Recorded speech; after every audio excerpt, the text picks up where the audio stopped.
प्रभु तेरी वाणी जीवन की रोटी, नयनों की ज्योति, अंधेरा मिटाती।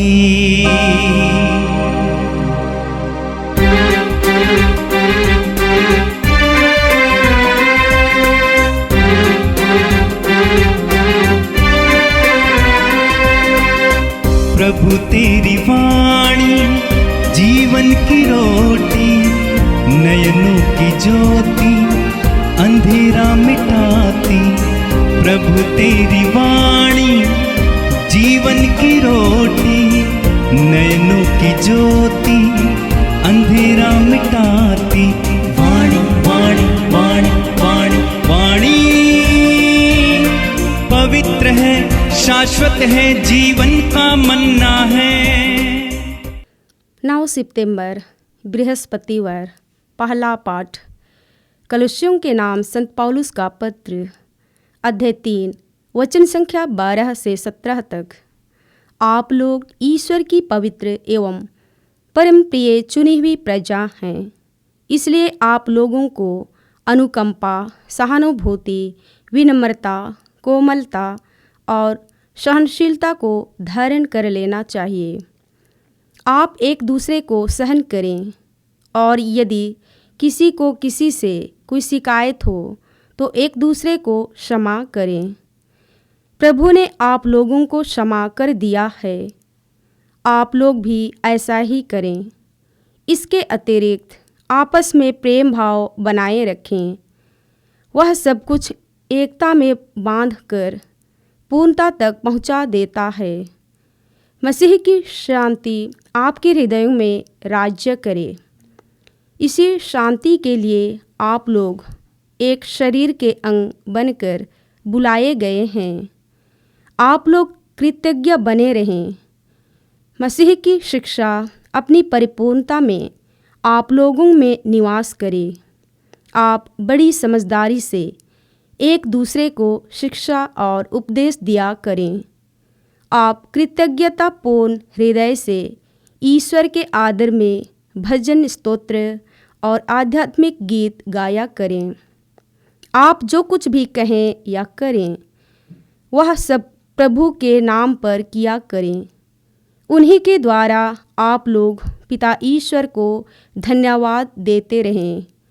यह प्रभु की वाणी है। संत लूकस के अनुसार पवित्र सुसमाचार, अध्याय 6, पद संख्या 27 से 38 तक।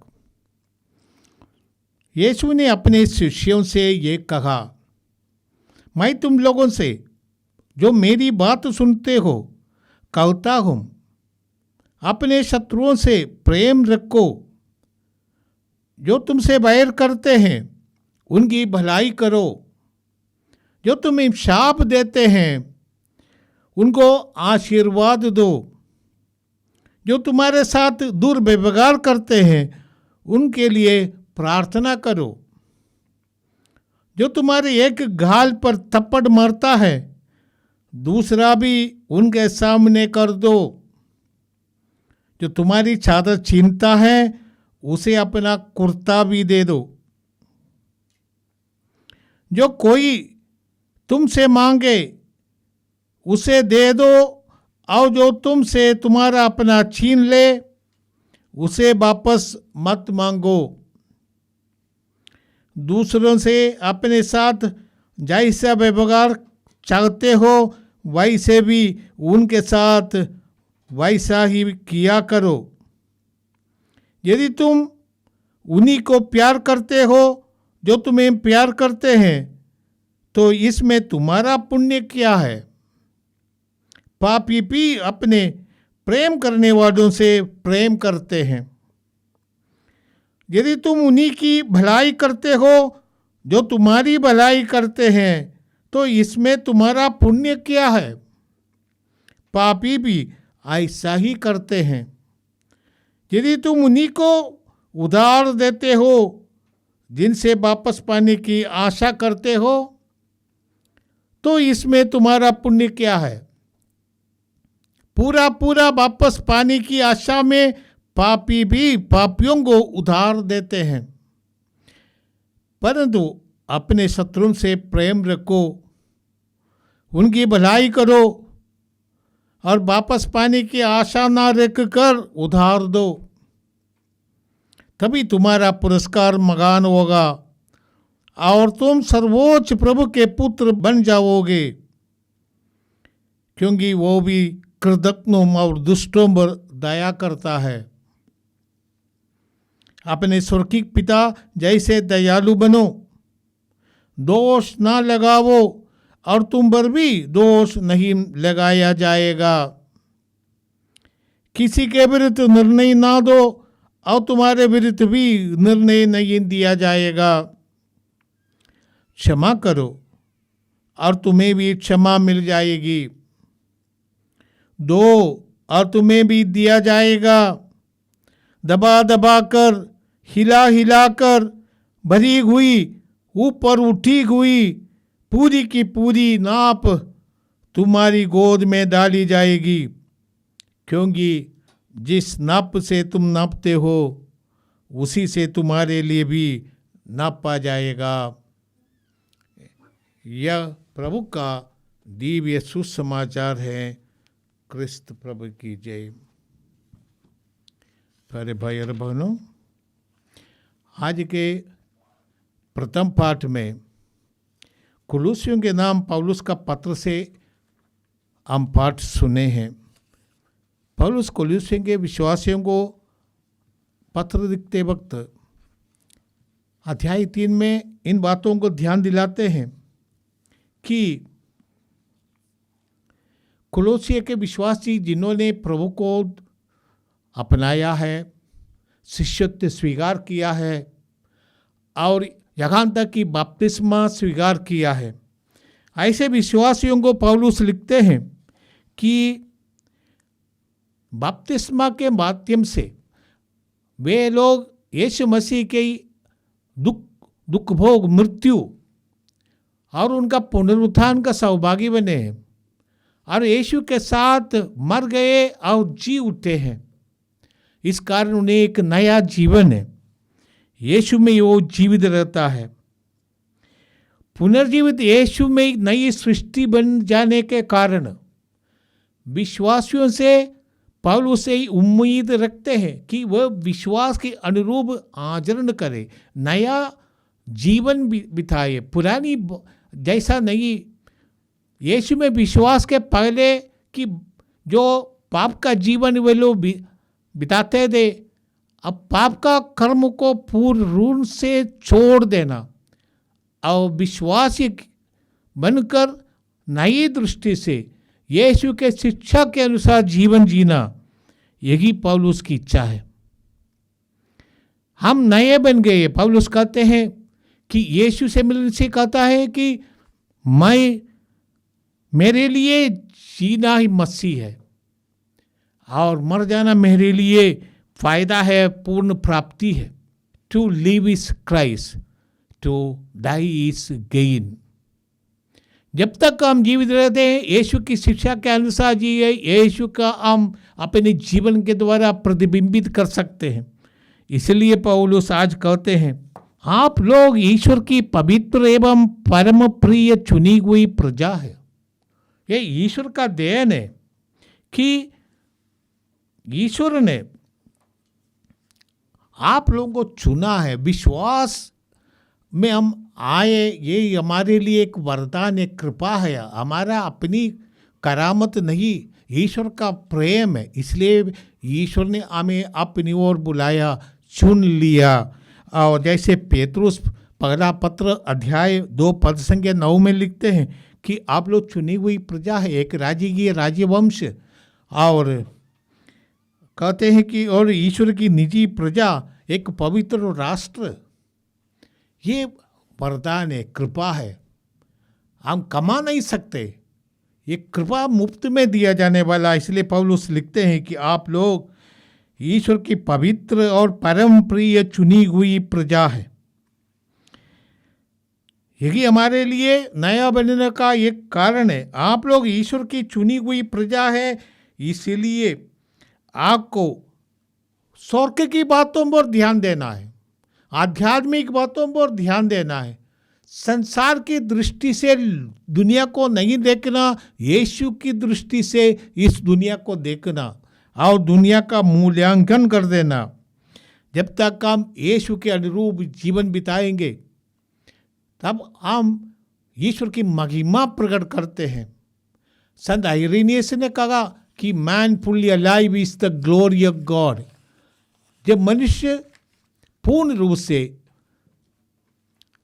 ईश्वरीयता में जिएंगे वो ईश्वर की महिमा प्रकट करते हैं।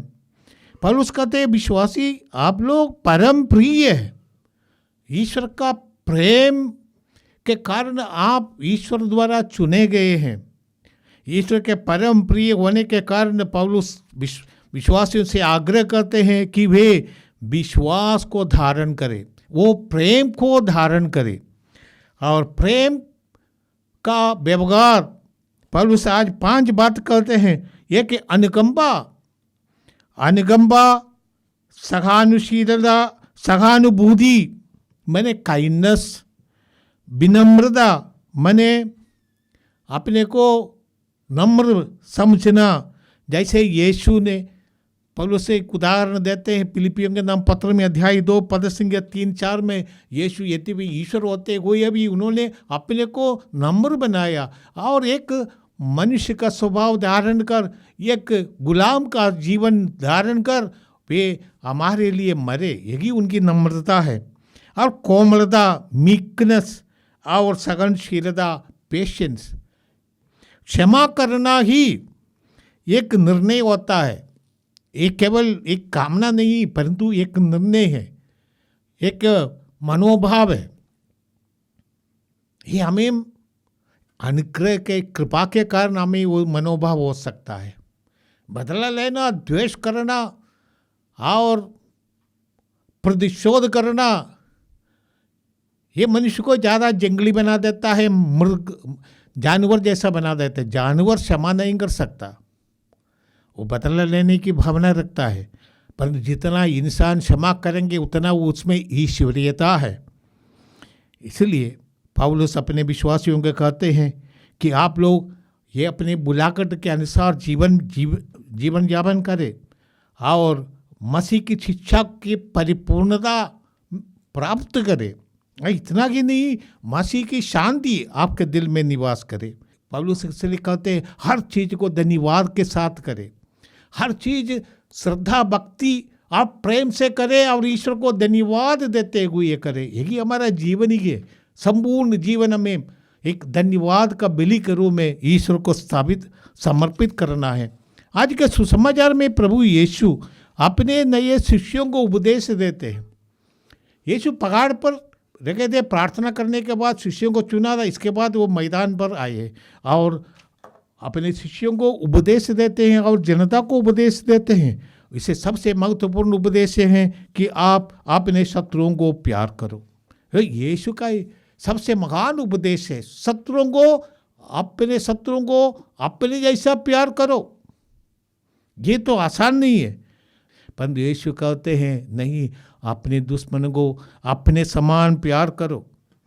और आज के पाठ में प्रभु यही हमसे कहते हैं कि हमें चाहिए कि हम अपने दुश्मनों को प्रेम करें। जैसे प्रभु कहते हैं तुम्हारा जो तुमसे बैर करता है उनकी भलाई करो, जो तुम्हें शाप देता है उनको आशीष दो, जो तुम्हारे साथ दुर्व्यवहार करता है उनके लिए प्रार्थना करो। दुश्मन की भलाई सोचो, उनका कल्याण का कार्य सोचो, कल्याणकारी हम प्रतिक्रिया के रूप में उनका कल्याण मंगल का कार्य करें। ये यीशु ही सिखा सकते हैं, क्योंकि यीशु ने स्वयं क्रूस पर मरते वक्त अपने शत्रुओं के लिए प्रार्थना किया, कहा पिता इन्हें क्षमा कर, ये जानते नहीं ये क्या कर रहे हैं। अपने हत्यारों को क्षमा कर देते हैं प्रभु। और ये परंपरा हम देखते हैं कलीसिया में भी, यीशु के शिष्यों में से हम स्टेफनुस के बारे में पढ़ते हैं, उन्होंने अपने हत्यारों के लिए प्रार्थना की और उनकी प्रार्थना सुनी।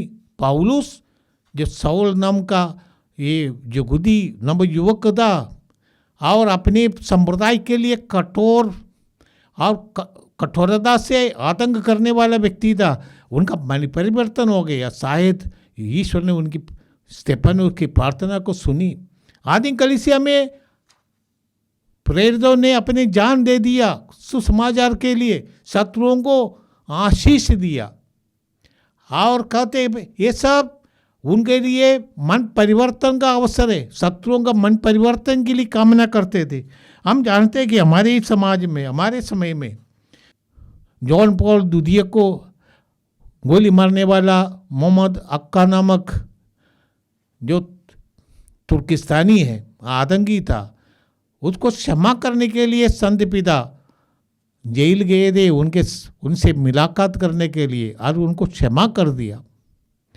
हम जानते हैं रानी मरिया से, अभी धन्य रानी मरिया इंदौर की सिस्टर, उनको हत्या करने वाले समुंदर सिंह को सिस्टर रानी मरिया के परिवार ने क्षमा कर दिया और उनको अपना भाई समझने के रूप में राखी के दिन राखी बांध दिया।